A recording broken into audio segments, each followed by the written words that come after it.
भोपाल से प्रस्तुत हैं प्रादेशिक समाचार। नमस्कार, समाचारों के साथ मैं जितेंद्र रघुवंशी। पहले मुख्य समाचार। प्रदेश कैबिनेट ने करीब 10,630 करोड़ रुपए के विकास प्रस्तावों को मंजूरी दी। मुख्यमंत्री डॉक्टर मोहन यादव भिंड के मालनपुर में गोदरेज की नई विनिर्माण इकाई का करेंगे शुभारंभ। सीहोर में 12 किलोमीटर लंबी कांवड़ यात्रा में करीब 5 लाख श्रद्धालु हुए शामिल। और प्रदेश के टीकमगढ़, दमोह, नरसिंहपुर, बैतूल और राजगढ़ में भारी बारिश का ऑरेंज अलर्ट। अब समाचार विस्तार से। मुख्यमंत्री डॉक्टर मोहन यादव की अध्यक्षता में हुई मंत्रिपरिषद की बैठक में प्रदेश के इंफ्रास्ट्रक्चर, स्वास्थ्य, साइबर सुरक्षा और सामाजिक कल्याण के लिए 10,630 करोड़ रुपए के प्रस्तावों को मंजूरी दी गई। बैठक के बाद लोक निर्माण मंत्री राकेश सिंह ने फैसलों की जानकारी दी। सड़क कनेक्टिविटी मजबूत करने के लिए एमपीआरडीसी को 12 मार्गों के निर्माण हेतु 4,600 करोड़ रुपए के ऋण की सरकारी गारंटी को मंजूरी मिली। सिवनी बालाघाट 91.64 किलोमीटर मार्ग को 3,458 करोड़ रुपए की लागत से 4 लेन बनाने का निर्णय लिया गया है। भारत में भुगतान की डिजिटल प्रणाली यूनिफाइड पेमेंट्स इंटरफेस यूपीआई के 10 वर्ष पूरे हो गए हैं। 2016 में यूपीआई की शुरुआत हुई थी। भुगतान की डिजिटल प्रणाली यूपीआई ने अभूतपूर्व व्यापकता और विश्वसनीयता के माध्यम से वैश्विक मान्यता प्राप्त की है। यह प्रणाली अब 11 देशों में कार्यरत है। यूपीआई भारत के डिजिटल सार्वजनिक अवसंरचना के सबसे सफल स्तंभों में से एक है। यूपीआई से लेनदेन की मात्रा में लगभग 13,000 गुना वृद्धि हुई है। वित्त मंत्रालय के अनुसार वार्षिक लेनदेन की मात्रा 2016-17 में मात्र 1 करोड़ 78 लाख थी, जो 2025-26 में बढ़कर 24,182 करोड़ से अधिक हो गई है। मुख्यमंत्री डॉक्टर मोहन यादव भिंड जिले के मालनपुर में गोदरेज कंज्यूमर प्रोडक्ट्स लिमिटेड की चौथी विनिर्माण इकाई का शुभारंभ करेंगे। इकाई के विस्तार पर 450 करोड़ रुपए से अधिक का निवेश किया गया है। इससे 2,250 से अधिक रोजगार के अवसर सृजित होंगे। मुख्यमंत्री इस अवसर पर पीडब्ल्यूडी में नियुक्त युवाओं को नियुक्ति प्रमाण पत्र भी वितरित करेंगे। केंद्रीय दूरसंचार मंत्री ज्योतिरादित्य सिंधिया ने नई दिल्ली में डाक सेवा और डाक मित्र ऐप लॉन्च किए।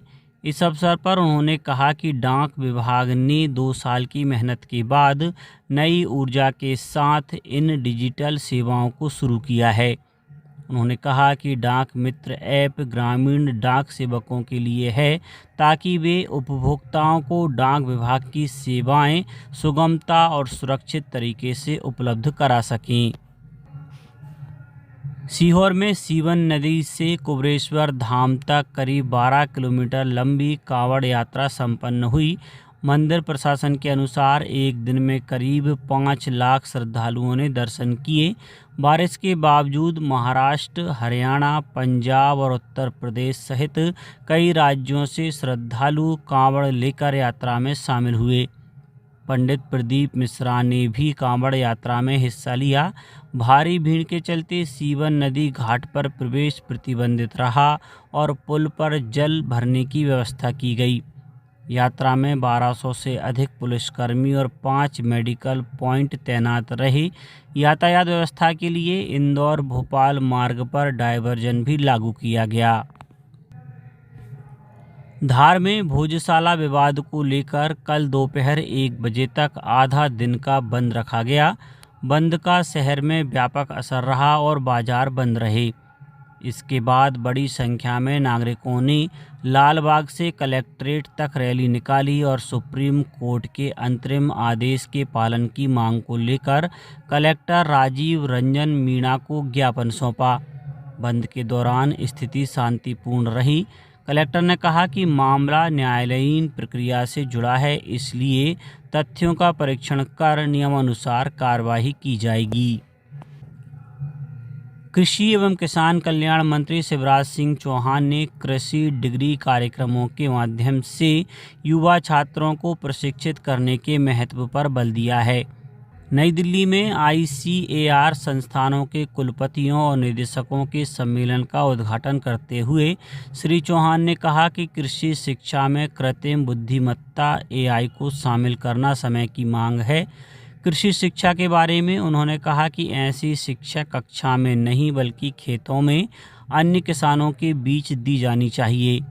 उन्होंने विश्वविद्यालयों से आग्रह किया कि वे समय की बढ़ती ज़रूरतों के अनुरूप AI आधारित उपकरणों को शामिल करके अपनी शिक्षण पद्धति में बदलाव लाएं।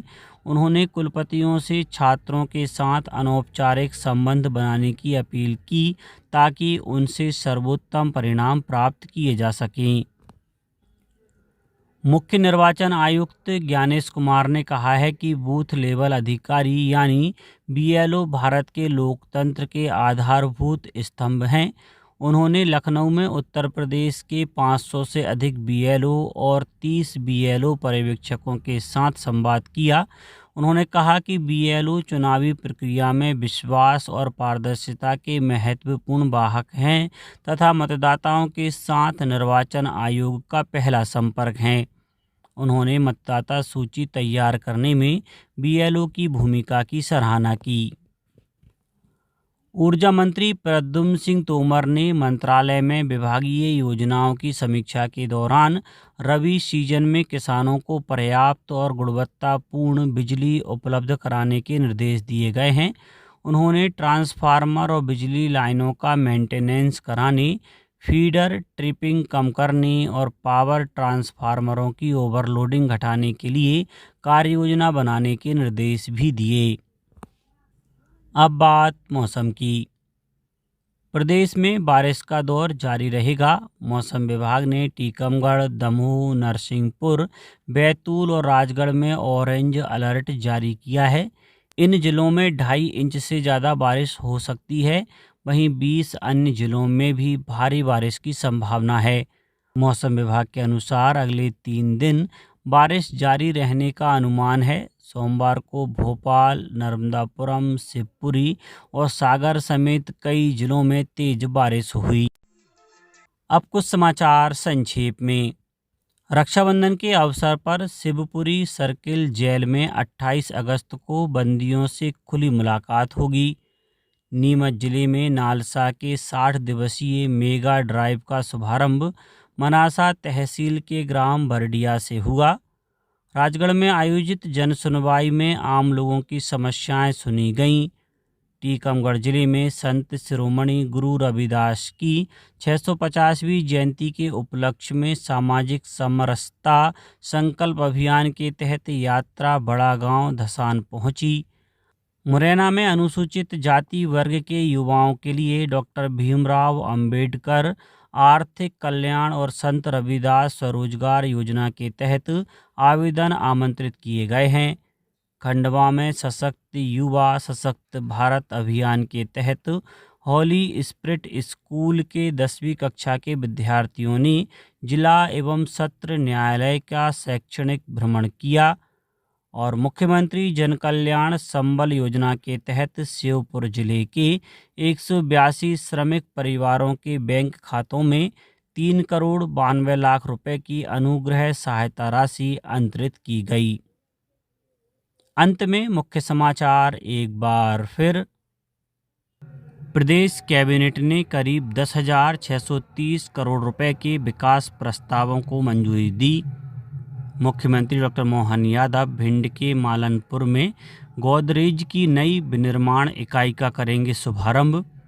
सीहोर में 12 किलोमीटर लंबी कावड़ यात्रा में करीब 5 लाख श्रद्धालु हुए शामिल। और प्रदेश के टीकमगढ़, दमोह, नरसिंहपुर, बैतूल और राजगढ़ में भारी बारिश का ऑरेंज अलर्ट। आज के इस बुलेटिन में बस इतना ही। नमस्कार।